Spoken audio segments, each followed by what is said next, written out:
এর চাইতে বড় নিয়ামত মানুষের জন্য আর কিচ্ছু হতে পারে না। আল্লাহর কাছে আমরা চাই সবার আলোচনা মুখস্থ করা অথবা সবার এক এক করে বলে দেওয়া পয়েন্টগুলো মুখস্থ করতে হবে, মনে রাখতে হবে, এই দায়িত্ব আমি আপনাদেরকে দিব না। এমন কিছু বিষয় আছে যে বিষয়গুলো বাড়িতে চলতে ফিরতে, উঠতে বসতে, ঘুমাতে, বাচ্চাদেরকে যখন কোলে নিবেন, আদর করবেন, বাচ্চাদের হাত ধরে নিয়ে বিভিন্ন জায়গায় যখন যাবেন, তখন যেন আমাদের এই কথাগুলো মনে হয়, এমন বিষয়ই আলোচনা করব ইনশাআল্লাহ। প্রথমত আমি আপনাদেরকে বলি যে আপনারা উত্তর দিবেন যে আকবারু বা আ'যামু নিআমিল্লাহ আলান নাস, মানুষের উপরে সবচেয়ে বড় নিয়ামত কোনটা? বলেন, আপনাদের প্রশ্ন করলাম, উত্তর দেন। দেখি কারটা সঠিক হয় উত্তর। বলেন, আল্লাহর পক্ষ থেকে বান্দার প্রতি সবচেয়ে বড় নিয়ামত কোনটি?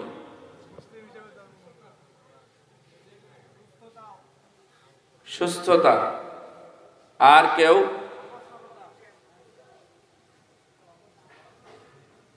ও বলতেছে যে as-sihhatu wal faragh,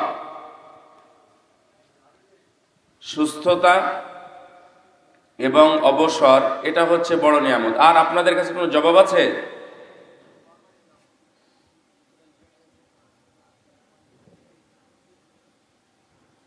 তার মানে জবাব হয়তো অনেকে জানেনই না, অথবা একটা জবাব শুনে আপনারা চুপসে গেছেন। আল্লাহ বলছেন ওয়াকালুল হামদুলিল্লাহিল্লাযী হাদানা লিহাযা ওয়ামা কুন্না লিনাহতাদিয়া লাউলা আন হাদানাল্লাহ। মুমিনদের বক্তব্য হলো তারা আল্লাহর শুকরিয়া আদায় করে, বলে আলহামদুলিল্লাহ। আপনারা বলেন কেন শুকরিয়া আদায় করে? আল্লাহ বলছেন তোমার শুকরিয়া এই জন্যই যে তুমি আমাদেরকে হেদায়েতের পথে পরিচালিত করেছো। আলহামদুলিল্লাহ। আপনারা যদি হেদায়েতের পথে না চলতেন, ভালো পথ না পেতেন, এখানে আসতেন? আপনারা আসার কোনো সম্ভাবনা ছিল না। ওই চায়ের স্টলে বসে থাকা, অথবা জুয়ার আড্ডায় দেওয়া, অথবা ক্যারাম খেলায় অংশগ্রহণ করা, অথবা এখন শীতকালীন কিছু খেলা রাত করে হয়েছে সেই ধরনের খেলায় অংশগ্রহণ করা, না হলে টিভিতে বসে বসে সময় কাটানো। তার মানে আমরা বিশ্বাস করি আমাকে এবং আপনাকে মহান আল্লাহ পছন্দ করেছেন, বাছাই করেছেন, নির্বাচিত করেছেন, বিধায় আমরা এখানে এসেছি। আলহামদুলিল্লাহ। আল্লাহ এই জন্য বলছেন আলহামদুলিল্লাহিল্লাযী হাদানা লিহাযা ওয়ামা কুন্না লিনাহতাদিয়া লাউলা আন হাদানাল্লাহ। তিনি আমাদেরকে হেদায়েত দিয়েছেন, এই জন্যই আমরা হেদায়েতের পথে পরিচালিত হই। এই সেই মহান আল্লাহ যদি আমাদের হেদায়েতের পথে পরিচালিত না করতেন, হেদায়েত যদি না দিতেন, সঠিক পথের দিশা যদি না দিতেন, তাহলে অবশ্যই আমরা সেই পথ পেতাম না।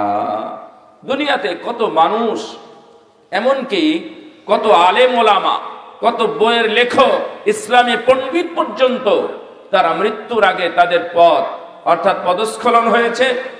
সাহাবীরা পর্যন্ত কত খারাপ কাজ, জেনায়ও পর্যন্ত লিপ্ত হয়েছে।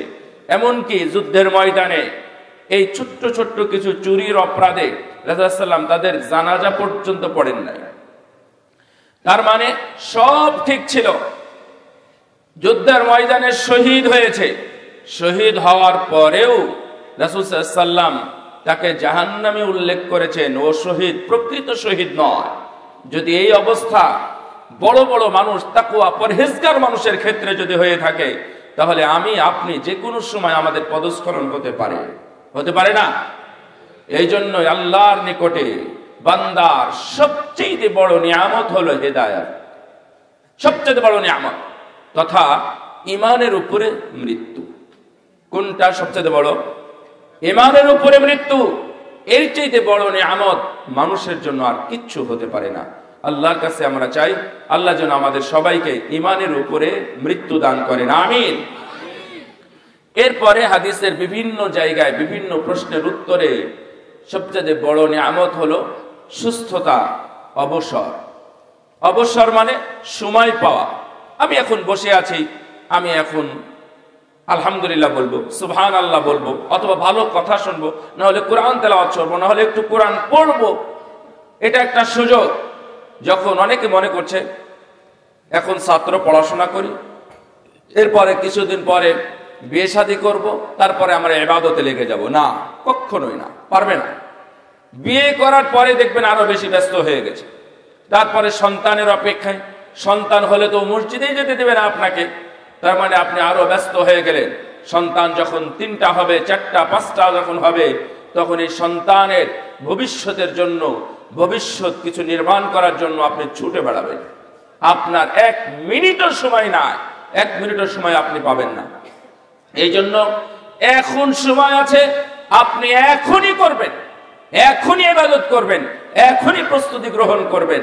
এইটা হচ্ছে বুদ্ধিমান মুমিনের পরিচয়।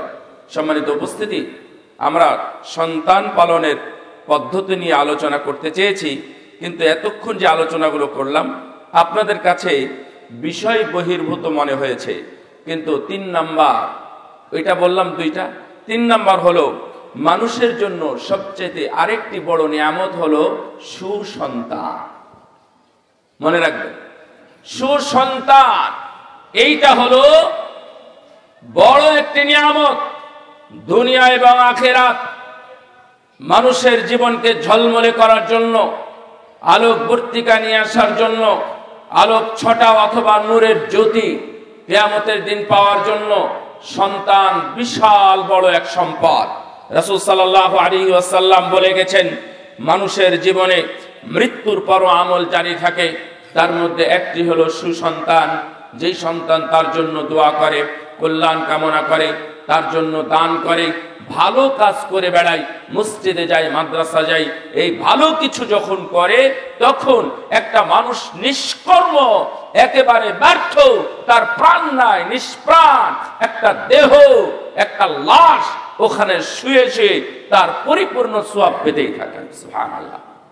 এটা হলো আদর্শ সন্তান।